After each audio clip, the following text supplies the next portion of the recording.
Welcome to my channel Radhika భక్తి మాలిక channel. గ్రంథపఠనం అనే ఎపిసోడ్లో అష్టావక్ర గీత అనే పుస్తకం నుండి 2వ అధ్యాయమైన ఆత్మ అత్యద్భుతం అనే అధ్యాయం నుండి 13వ శ్లోకం. అహో అహం నమో మహ్యం దక్షో నాస్తీహమస్తమః అసంస్పృశ్య శరీరేణ ఏన విశ్వం చిరం ధృతం.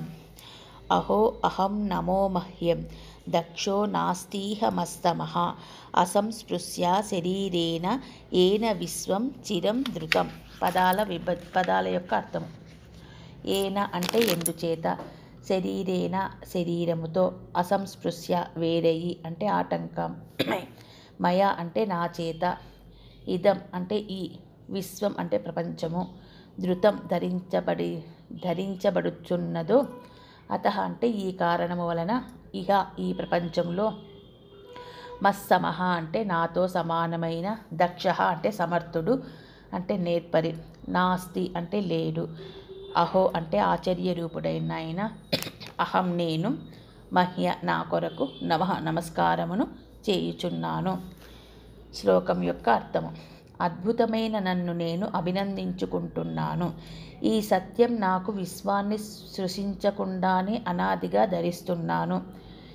ఈ సత్యం నాకు విశ్వాన్ని స్పృశించకుండానే అనాదిగా ధరిస్తున్నాను. ఈ సత్యం నాకు మాత్రమే అర్థమవుతుంది. నాకంటే సమర్థులెవరూ లేరు. మరికొంత వివరణ. జీవన చిహ్నాలుగా ప్రతి ప్రాణిలోనూ మనం చూసే నైపుణ్యం, సమర్థత, చైతన్యం యొక్క వ్యక్త రూపాలే. ఉపాధుల ద్వారా వ్యక్తమయ్యే చైతన్యమే జీవన చిహ్నంగా మన చేత గుర్తింపబడుతున్నది. సమస్త ప్రాణులలోనూ వ్యక్తమయ్యే సమిష్టి జీవన శక్తిని భగవంతుడని అంటూ అతడిని సర్వశక్తిమయునిగా భావిస్తున్నాము. ఈ సర్వశక్తిమయుడైన జగదీశుడు, జగత్తు కూడా నాచే ధరింపబడుతున్నాయి. అయినా నాకు వాటితో ఏ సంబంధము లేదు. అసత్యము, భ్రమాజన్యము అయిన జగత్తు నాలో లేనే లేదు. సంబంధం కాని ఈ సంబంధమే సత్యానికి అసత్యానికి మధ్య ఉన్నది.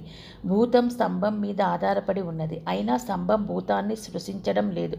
నాలో ఉండే స్వప్న ద్రష్ట అనేక అనుభవాలు పొందుతూ సుఖదుఖాలను అనుభవిస్తూ బయటపడలేక విలపిస్తున్నాడు. అయినప్పటికీ జాగ్రత్తావస్థలో ఉన్న నాకు ఆ స్వప్న ప్రపంచంతో కానీ, ద్రష్టతో కానీ, కష్టసుఖాలతో కానీ ఎటువంటి సంబంధము లేదు.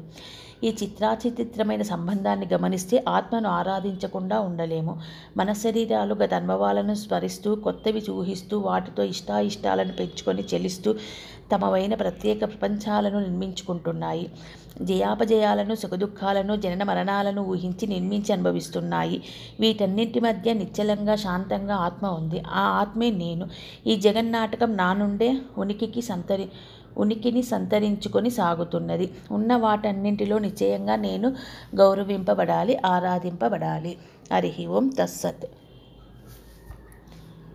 చాలా హై నాలెడ్జ్ అండి ఇది. మనకు అర్థం కాదు కానీ తెలుసుకుంటూ ఉండాలి. ఇదంతా జనకుడు ఈ అధ్యాయంలో అన్ని జనకుడే చెప్తున్నాడు. అంటే తను మనం ఇలా తెలుసుకోవడం వల్ల తను ఎంత స్థితిలో ఉన్నాడన్నది కూడా మనకు అర్థమవుతుంది. తను ఎంత ఆధ్యాత్మిక స్థితిలో ఉన్నాడని కూడా మనకు అర్థం. అందుకే అమ్మవారు తనను ఎంచుకొని తనకు పుట్టింది సీతామహాదేవి. ఆయన బ్రహ్మజ్ఞాని, అంతటి జ్ఞాని కాబట్టే జనక మహారాజు అమ్మవారు సీతమ్మవారు తనకు జన్మించింది. హరి ఓం తస్సత్.